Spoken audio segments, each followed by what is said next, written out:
This video is made for entertainment purposes only. I shot footage that could have changed everything we know about what lives in our forests. The government buried it. They tried to bury me too. My name is Marcus Webb. I was a FEMA field coordinator for 11 years. Good record. Decorated. By the book. Until Hurricane Dahlia made landfall on the North Carolina coast in September 2019. And I saw something in those flooded mountains that the Department of Homeland Security decided nobody else should ever see. This is what really happened in the weeks after the storm. This is why I disappeared. And this is why, 6 years later, I'm finally breaking my silence. September 14th, 2019. That's when Dahlia hit. Category 4 at landfall. But that's not what made it a nightmare. It was the stall. After pummeling the Outer Banks, Dahlia just stopped. Parked itself over the Blue Ridge Mountains for 3 days, dumping biblical amounts of rain on terrain that was never meant to handle it. 43 inches in 72 hours. If you've never seen what that does to mountain communities, count yourself lucky. Entire towns carved away. Roads turned into rivers. Homes buried under mudslides. Bodies washing up miles from where they died. I was on the ground within 18 hours of the first emergency declaration. Our staging area was a high school gym in Asheville that had become command central for 6 counties. FEMA, National Guard, local emergency services, Red Cross, volunteer search and rescue teams, all operating out of that one building. The scale was overwhelming. We had over 200 people confirmed missing in the first 48 hours. Whole valleys cut off, no road access, cell towers down, bridges gone. We were sending helicopter teams into areas where we literally had no idea what we'd find. I'd been through hurricanes before. Katrina, Sandy, Michael. But this felt different. The mountains changed the math. These weren't flat coastal areas where you could see for miles. These were narrow valleys, dense forests, terrain so hostile that even in good conditions, you needed hours to reach some places. And we didn't have hours. People trapped in collapsed homes don't have days. They have a window. And that window was closing. My assignment was Zone 7, a cluster of small communities in the Pisgah National Forest area. Population maybe 800, spread across 20 square miles of mountain terrain. We'd received scattered distress calls before communications went down completely, but had no clear picture of what we were dealing with. September 17th, day 4 after landfall. The rain had finally stopped. That's when they flew us in. Me, 2 other FEMA coordinators, Sarah Chen and Travis Holbrook, plus a 6-man National Guard rescue team led by Lieutenant Dale Jennings. 4 helicopters total, carrying supplies, medical gear, and satellite communication equipment. What we found was biblical devastation. The valley's main road, Highway 276, was just gone. Not damaged. Gone. A mudslide half a mile wide had erased it completely, taking a dozen homes with it. The river that normally ran at the valley's eastern edge had shifted a quarter-mile west, carving a new channel straight through what used to be the town center. We set up our forward operating base at what remained of the volunteer fire station, one of the few structures on high enough ground to survive intact. Jennings established a perimeter, we unpacked the satellite uplink, and got to work triaging the situation. 17 homes completely destroyed. 34 damaged. 42 people accounted for at the fire station shelter. That left roughly 200 unaccounted for, either evacuated before we arrived, sheltering in place in unreachable areas, or dead. The next 72 hours were a blur. We worked 20-hour days. Helicopter teams doing aerial surveys. Ground teams moving on foot to anything we could reach. Every hour brought new discoveries, sometimes survivors, sometimes bodies, sometimes just nothing. Empty homes. No sign of occupants. Like people had just vanished. By day 7, we'd raised the survivor count to 134. But that still left dozens missing. And we were running out of accessible areas to search. That's when Jennings got the call about the Western Valley sector. September 21st. Morning briefing. Jennings pulls up a topographical map and highlights an area about 6 miles west of our base camp. This section, he says, pointing to a densely forested valley basin. We've had 2 thermal imaging flyovers showing possible human signatures. At least a dozen. But the terrain's too rough for helicopter insertion, and there's no ground access with the roads out. Sarah leans in. How are people even alive out there? That area took the worst of the flooding. That's what we need to find out, Jennings says. But there's something in his voice. Something careful. FEMA command wants eyes on the situation before we commit major resources. He's looking at me when he says it. Webb, you're on point. Take Corporal Davies and Specialist Martinez. Hike in, assess the situation, report back. If there are survivors, we'll figure out extraction. I nod. Standard reconnaissance. Except, why not just send the guard team? Jennings's jaw tightens slightly. Command wants a FEMA coordinator on site for civilian liaison. These mountain folks, they don't always trust military. You'll have better luck getting cooperation. It makes sense. But something about the way he won't quite meet my eyes tells me there's more to it. We gear up within the hour.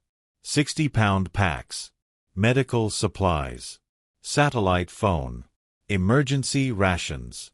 Handheld GPS body cameras. Standard protocol for FEMA documentation. I turn mine on as we leave base camp. 0847 hours.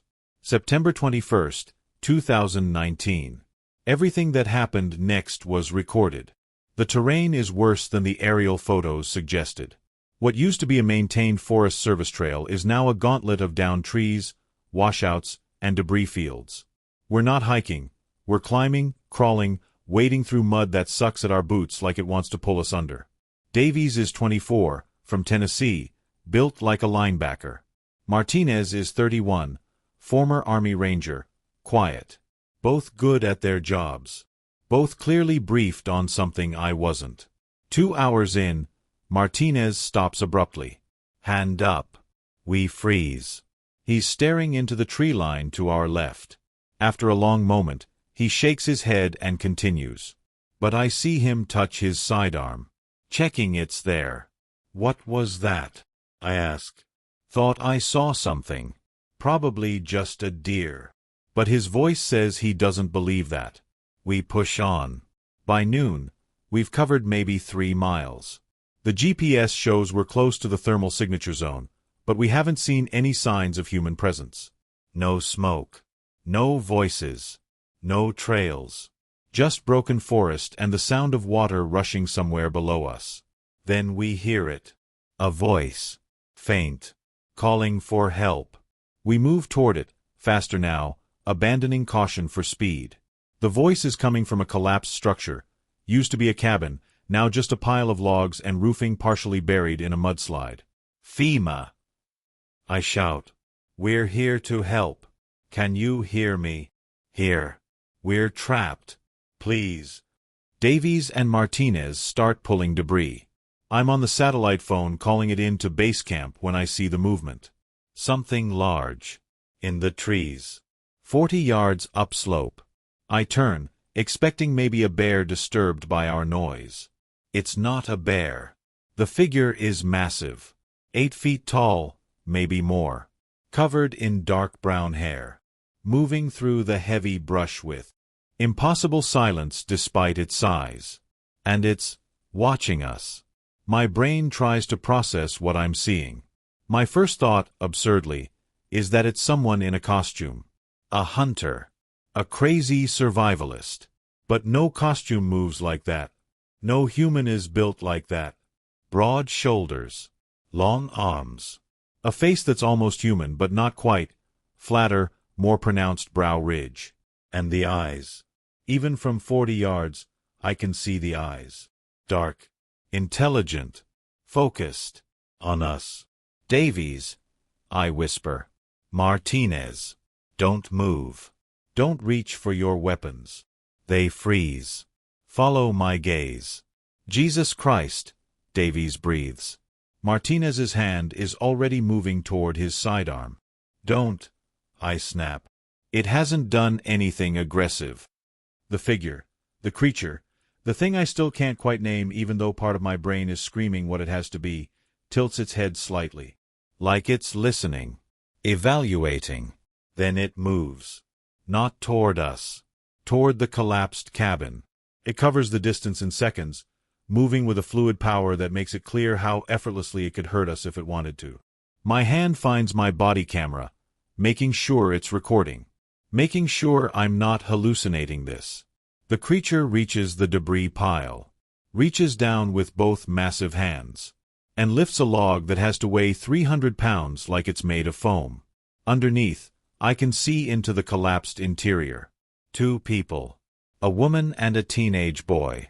Trapped under a crossbeam. The creature sets the log aside carefully. Then reaches in and, with a gentleness that seems impossible from something so large, lifts the crossbeam off them. The woman screams. Not in pain. In shock. In terror at what she's seeing. The creature doesn't pause. Doesn't react. Just sets the beam aside and backs away, melting into the tree line as silently as it appeared. The whole thing takes maybe 20 seconds. Then we're alone with 2 freed survivors and the sound of our own hammering hearts. Did you? Davies starts. Yeah, I say. I saw it. What the hell was that? I should say I don't know. I should say it was a bear, or a trick of the light, or shock playing with our perception. Instead, I tell the truth. I think we just watched a Sasquatch save 2 people. We extract the survivors, Jennifer Hollis, age 37, and her son Ryan, age 15. Moderate dehydration, minor injuries, but alive. Alive because something impossible pulled debris off them that would have taken the 3 of us with equipment and half an hour to safely move. Jennifer is barely coherent. Keeps talking about the man in the woods, who brought them water the day before. Who made sounds to her, low hoots, that she somehow understood meant, help is coming. Ryan is more direct. It was Bigfoot, he says flatly. I know how that sounds. But I know what I saw. Martinez is on the satellite phone, talking to base camp in clipped, professional tones. But I can see his hands shaking. Davies keeps scanning the tree line, rifle ready, like he's expecting an attack that some part of him knows isn't coming. I review the footage on my body camera. It's there. All of it. The figure. The rescue. Everything. We need to report this, I say. Report what? Martinez says, pocketing the sat phone. That we saw Bigfoot? That we saw something save civilians. Something we can't identify. Something. Base camp wants us to continue the sweep, Martinez interrupts. There are more thermal signatures. More potential survivors. We do our job, get everyone out, then we can worry about what we saw. He's not wrong. We have a mission. People are still in danger.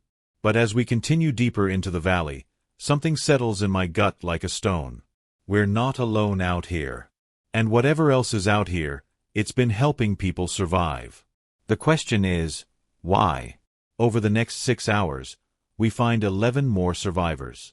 And every single one of them tells the same story.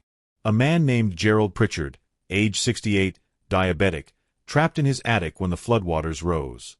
He describes how something big waded through chest-deep water, tore the attic vent cover off with its bare hands, and helped him onto the roof where a helicopter could spot him the next day. 2 college students, Emma and Jordan, who'd been camping when the storm hit. They watched from a rocky outcrop as 3 huge figures worked together to move a massive tangle of debris that was damming up the river, preventing it from draining. Once the dam broke, the water level dropped 6 feet in an hour, revealing a road that rescue teams could actually use. A family of 4 sheltering in a hunting cabin. The father, Derek Chen, shows me something on his phone, a photo taken 3 days ago. It's blurry, taken through a rain-streaked window, but unmistakable. A towering figure, easily 8 feet tall, placing bundles of deadwood on their porch. Dry firewood. In the middle of a hurricane. I thought I was losing my mind, Derek tells me.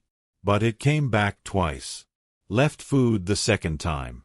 Apples. Wild berries. Like it knew we were running low. Every survivor. Every location. The same impossible story. Something in these mountains was conducting organized rescue operations. By 1600 hours, we've documented 7 separate sightings. My body camera has footage of 2 more encounters, brief glimpses of massive figures moving through the forest, always at a distance, always watching. Never threatening. Only helping. Martinez's satellite phone rings. He answers, listens, his face going carefully blank. Then he walks 20 feet away from the group and continues the conversation in tones too low for me to hear. When he returns, something has changed. New orders, he says. We're to establish a perimeter and wait for extraction. Helicopters inbound, ETA 40 minutes. What about the rest of the sweep? I ask. Thermal imaging showed at least 6 more potential. Orders, Webb. We extract what we have and return to base. There's a flatness in his voice that wasn't there before. Davies has gone quiet too, won't meet my eyes. What did they tell you? I press. Martinez's jaw tightens. Need to know, coordinator. And apparently, you don't need to know. The helicopter ride back is tense and silent. Jennifer Hollis keeps crying. Her son Ryan stares out the window at the forest passing below, like he's searching for something in the trees. I'm reviewing my camera footage when Martinez leans over, his voice barely audible over the rotor noise. You should delete that. I look up. What? The footage. Delete it. Trust me. This is documentation of unknown rescue activity. FEMA protocols require. Webb. He's not looking at me. Staring straight ahead. Delete it. Before we land. Why? He finally meets my eyes. And what I see there is fear. Because what comes next, you don't want to be part of. Before I can respond, we're descending. The fire station landing zone rushes up. Wheels touch down. The side door slides open and Lieutenant Jennings is there, but he's not alone. 3 men in civilian clothes. Dark suits despite the heat and humidity. Earpieces. The unmistakable bearing of federal agents. Behind them, a black SUV with government plates and windows tinted so dark they look opaque. One of them, mid-40s, graying hair, dead eyes, steps forward as we disembark. Marcus Webb. That's right. Who are? He pulls out credentials. Department of Homeland Security. Special Agent Roland Vickers. We need to debrief you. Immediately. Alone. They take me to a portable command unit that wasn't here when we left that morning, a climate-controlled trailer with communications equipment, computer terminals, and the kind of signal-blocking tech that tells me this conversation isn't going to be casual. Vickers sits across from me. The other 2 agents stand by the door. Jennings is absent. Sarah Chen is absent. It's just me and DHS. Your body camera, Mr. Webb. I'll need it. It's FEMA property. Documentation of your body camera. Now. The tone makes it clear this isn't a request. I hand it over. Vickers passes it to one of the agents without looking. His eyes locked on mine. What you saw today, he says. I need you to describe it. Every detail. So I do. The collapsed cabin. The massive figure. The impossible rescue. The pattern of sightings. The survivor testimonies. All of it. Vickers listens without interrupting. When I finish, he's quiet for a long moment. How many people know about this? Martinez and Davies witnessed the first encounter directly. The survivors we extracted all reported similar. I mean your team. FEMA personnel. How many have you told? No one yet. We came straight back. Good. You're not going to tell anyone. I blink. I'm sorry. What you witnessed today is a matter of national security. You're being read into a classified situation under the authority of Presidential Emergency Action Documents. Everything you saw, everything you documented, is now classified TS/SCI. You will not discuss it with anyone lacking appropriate clearance. You will not file reports. You will not mention it in any official or unofficial capacity. Violation will result in federal prosecution. Do you understand? My mind is reeling. National security? These things, whatever they are, they're saving lives out there. Why would... Mr. Webb. Vickers leans forward. What do you think happens if word gets out that 8-foot-tall unidentified creatures are roaming disaster zones? How many amateur hunters and cryptid enthusiasts and media crews descend on this area? How many resources get diverted from actual rescue operations to managing a circus? How many people die because we're too busy dealing with mass panic? So this is about controlling information. This is about maintaining order during a crisis. He slides a tablet across the table. A document is displayed. Dense legal text. You'll sign this non-disclosure agreement. You'll delete any personal copies of footage or notes. And you'll forget this day happened. I look at the document. At the penalties listed. 20 years federal prison. Forfeiture of pension. Felony charges. And if I refuse? Then you'll be detained as a national security risk until the situation is resolved. And when you're released, you'll find that your career, your reputation, and your freedom are all permanently compromised. So no, Mr. Webb. You won't refuse. He's right. I won't. Not because I'm afraid, though I am, but because I understand the game. You don't fight DHS by refusing to sign. You sign. You play along. And then you figure out what's really happening. I sign. Vickers smiles. It doesn't reach his eyes. Smart man. You're reassigned effective immediately. Sector 4, Low Priority Search Operations. Someone will brief you in the morning. What about the Western Valley? There are still people out there. That area is now under military jurisdiction. Specialized teams will handle it. Specialized how? He stands, indicating the conversation is over. That's above your clearance, coordinator.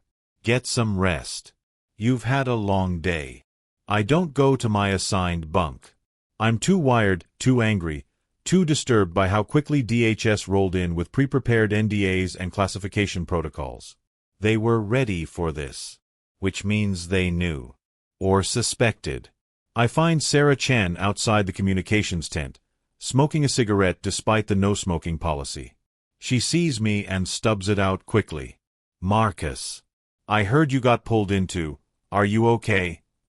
Have you heard anything about the Western Valley? New operations protocols. She glances around nervously. Just that it's been designated a military operation zone. National Guard only. Why? No reason. Just trying to keep track of. A voice from inside the tent, raised slightly. Angry. I recognize it, Lieutenant Jennings.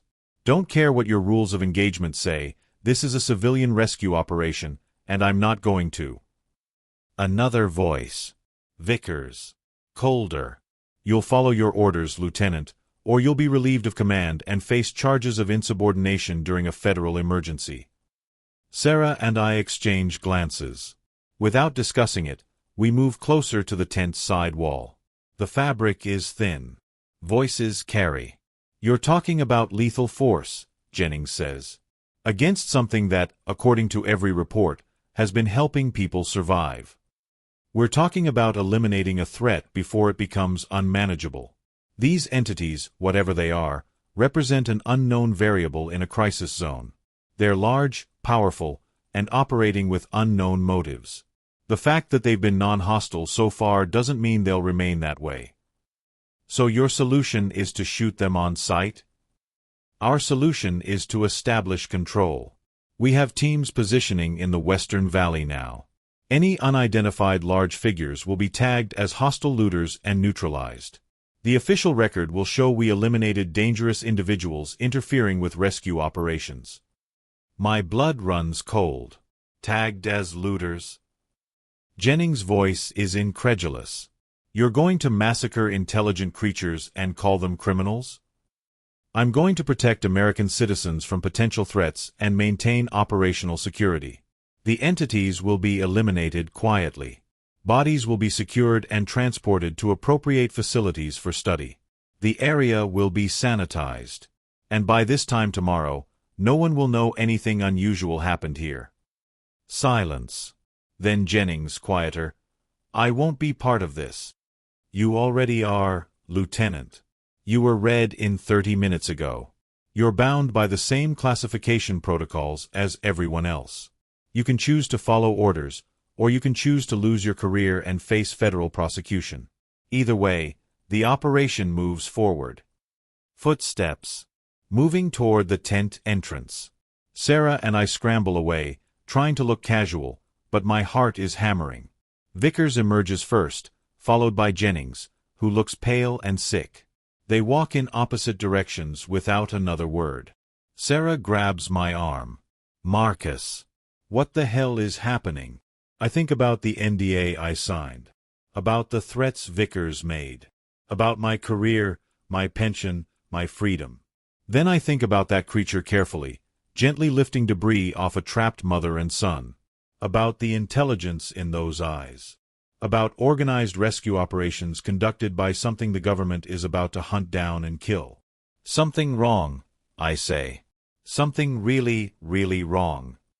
I have maybe 6 hours before the teams move into the Western Valley.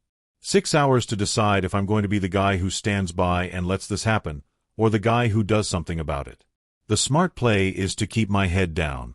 Sign the papers. Follow orders. Pretend I never saw anything. Go home when this deployment ends and sleep soundly knowing I protected my career. I've never been good at the smart play. 2,300 hours. The base camp is quiet. Most personnel are sleeping. Guard rotations are light. Nobody expects threats in a disaster relief zone. I pack light. Camera equipment. Satellite phone. Extra batteries. GPS unit. The hiking gear I came in with. I copy all my body. Camera footage to a personal drive and hide it in my pack's false bottom. A field modification I learned during Katrina when I needed to protect sensitive documentation from water damage. If I'm wrong about this, if those creatures really are dangerous, if DHS really is acting in everyone's best interest, then I'm throwing away my career for nothing. But I keep seeing that moment. The creature lifting the beam. The gentleness. The intelligence. And I keep hearing Vickers, tagged as hostile looters. Murder dressed up as operational security. I leave a note for Sarah. Vague enough to maintain deniability, specific enough that she'll understand. Had to check on something in the Western Valley. Back by morning. If I'm not, you'll know what to do. Then I slip past the perimeter and disappear into the dark forest, heading west toward the valley and whatever's waiting there. Behind me, base camp lights glow against the night sky. Ahead, only darkness and the sound of water rushing through broken valleys. And somewhere out there, creatures that shouldn't exist are about to be killed for the crime of saving human lives. Unless I can stop it. The forest at night is a different world. Every sound is amplified. Every shadow holds potential threat. My headlamp cuts a narrow cone of light through dense darkness, but beyond its reach, the world is pure black. I'm making terrible time. Without daylight, the terrain is even more treacherous. Twice I nearly step into washouts hidden by shadow. Once I slide 15 feet down a muddy slope before catching myself on a tree root. But I push on. Because somewhere ahead, a military kill team is setting up positions, and my window to do anything about it is closing fast. Around 0200 hours, I hear something. Movement. Large. Parallel to my path but off to the north, maybe 50 yards out. I kill my headlamp and freeze. Wait for my eyes to adjust to starlight. A massive silhouette against slightly lighter sky. Moving through the forest with barely a sound despite its size. It hasn't noticed me. Or hasn't reacted if it has. Just continues on its path, heading west. Same direction I'm going. Toward the valley. I watch until it disappears into the darkness. Then I turn my light back on and keep moving, faster now. They know. Somehow, They know what's coming. And they're heading straight into it. I reach the valley rim just before dawn.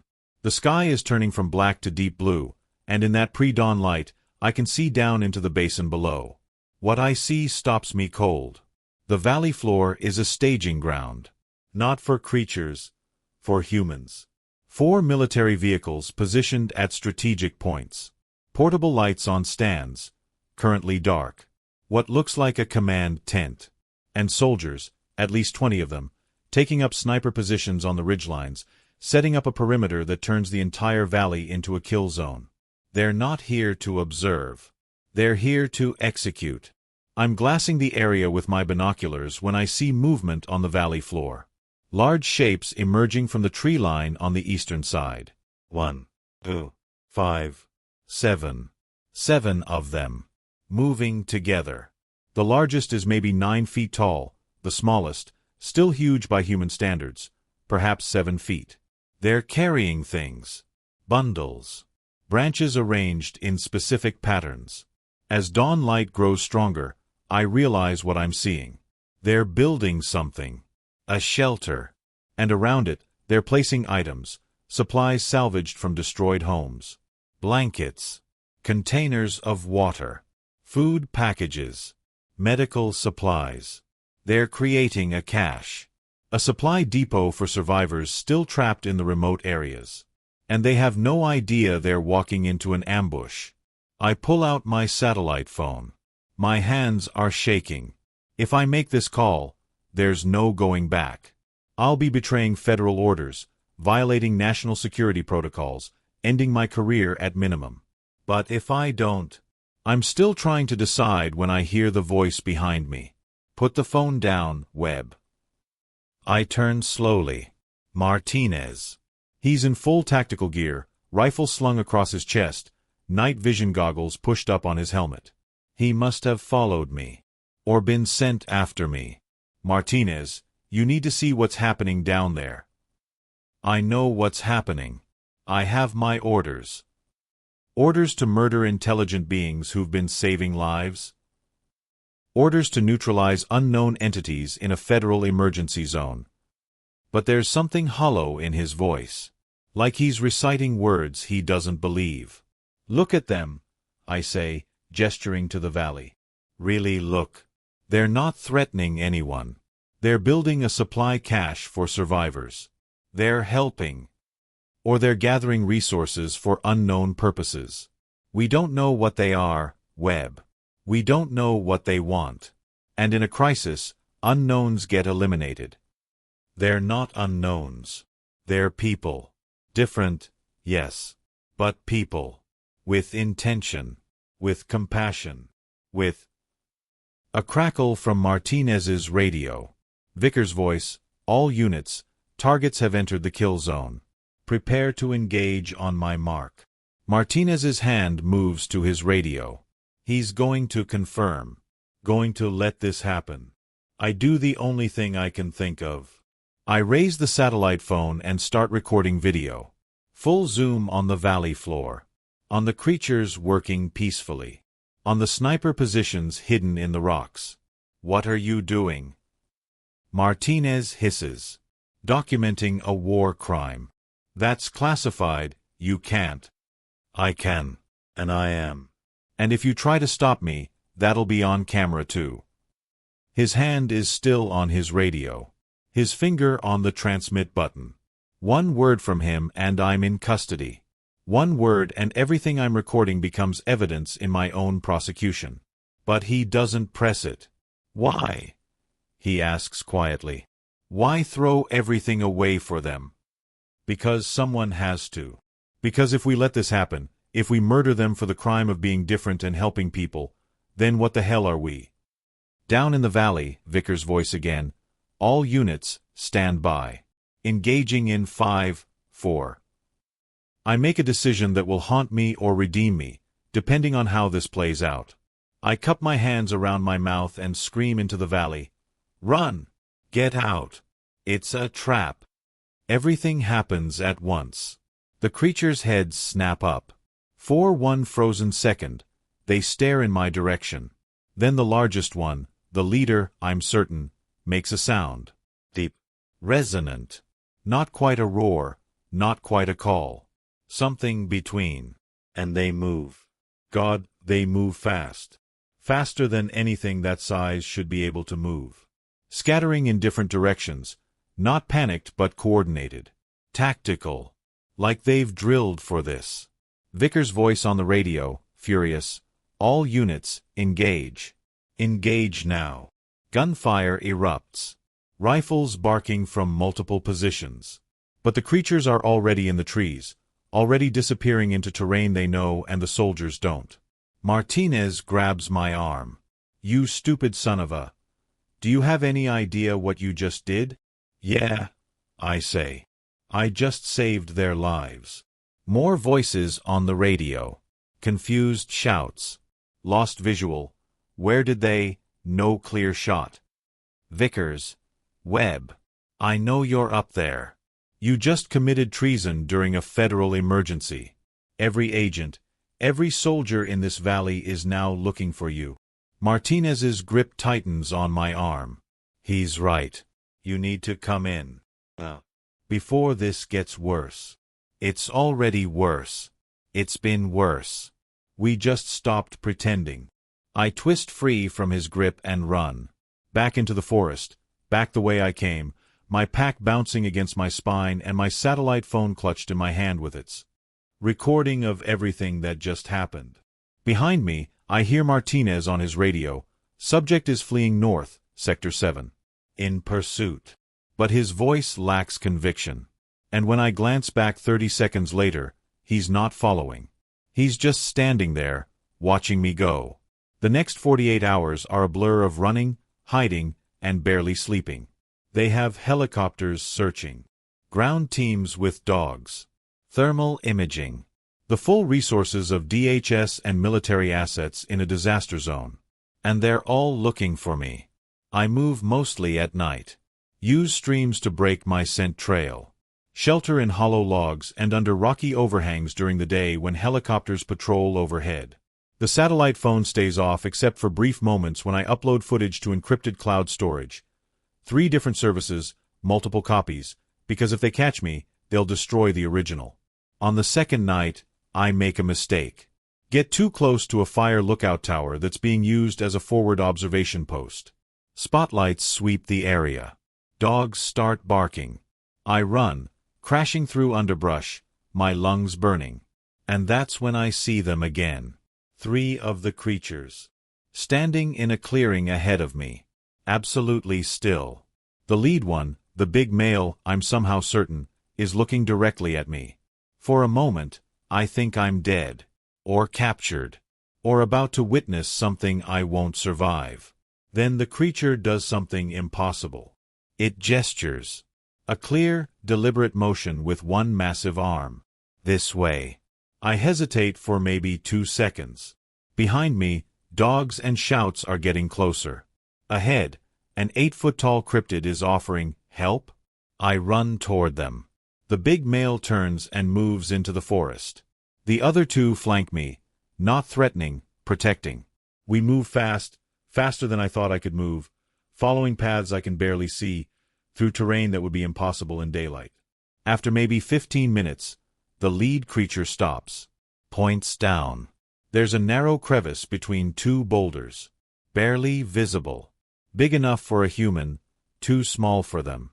The creature makes another gesture. Hide. I squeeze into the crevice. It opens into a small cave, maybe 8 feet deep. Dry. Sheltered. Invisible unless you know it's there. Above, I hear the dogs pass. Confused barking. Then silence as the handlers lead them away in the wrong direction. The creatures led the dogs away from me. Deliberately. When I finally emerge an hour later, they're gone. But near the cave entrance, there's something that wasn't there before. A bundle wrapped in large leaves. Inside, berries, nuts, edible roots. And a container, looks like it was salvaged from a destroyed home, filled with clean water. They fed me. Sheltered me. Saved me. I saved them. And they returned the favor. It takes me 6 more days to work my way out of the disaster zone. 6 days of moving like a ghost through forests, now crawling with people looking for me. 6 days of surviving on foraged food and the occasional care package I find left in places only I would look. Hidden crevices, hollow trees, spaces too small for anything their size. They're watching over me. I never see them directly again, but I know they're there. On day 7, I reach a small town on the edge of the disaster declaration zone. There's a bus station. I use cash.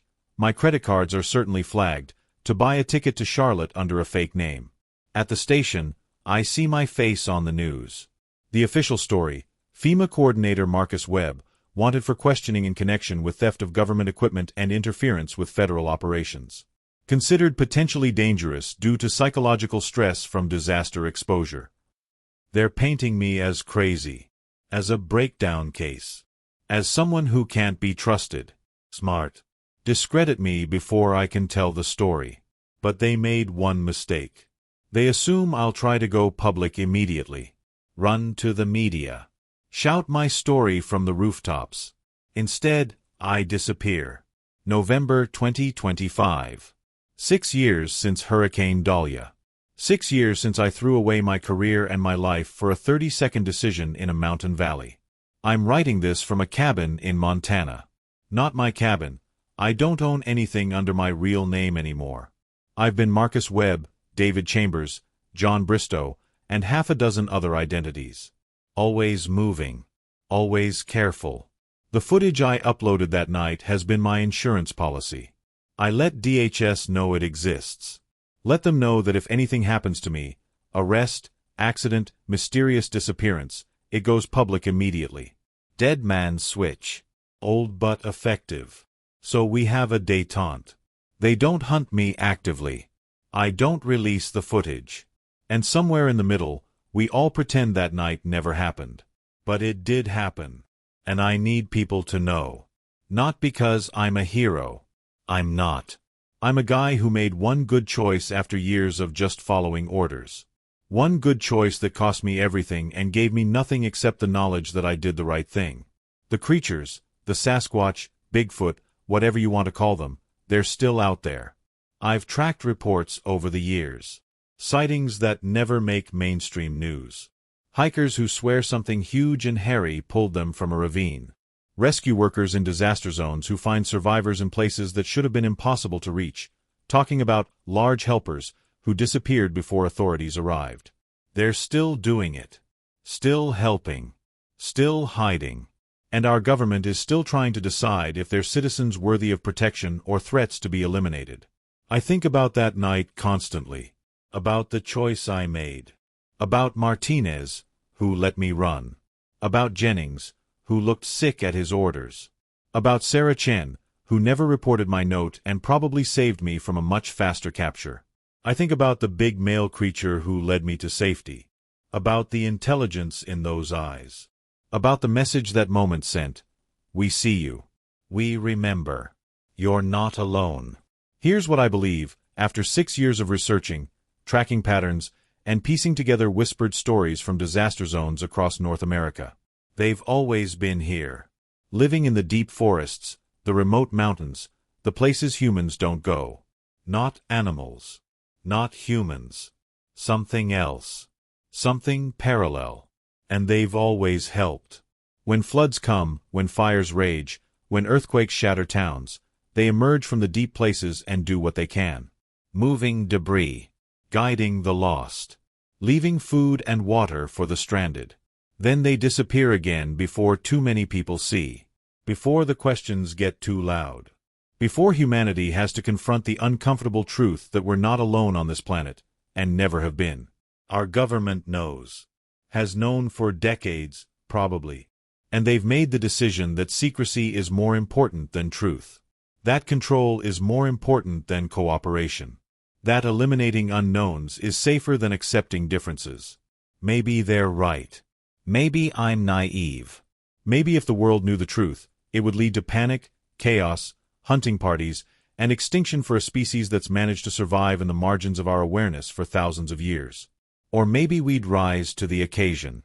Maybe we'd find a way to coexist. Maybe we'd learn something about compassion and intelligence and what it means to be human by acknowledging what it means to be non-human but still people. I don't have the answers. I just have a decision I made in a moment of crisis and footage that proves something extraordinary happened in those mountains. I'm releasing this testimony now because the détente is breaking down. DHS has been probing my defenses, testing how serious I am about the dead man's switch. I think they're planning something. An accident that looks natural enough to avoid triggering the automatic release. So I'm triggering it manually. This testimony, the footage, all of it, going public now while I still can. If you're reading this, it means I succeeded. It means the story is out there. It means people can see what I saw, judge for themselves, and ask the hard questions. What else is out there? Who's protecting them, and why? And what does it say about us that our first instinct toward intelligent non-human life is to shoot it and classify the bodies? Hurricane Dahlia killed 47 people according to official records. But I know that without the intervention of creatures we refuse to acknowledge exist, that number would have been in the hundreds, maybe thousands. They saved lives, and we tried to murder them for it. That's not classified information. That's not national security. That's a moral stain we need to confront.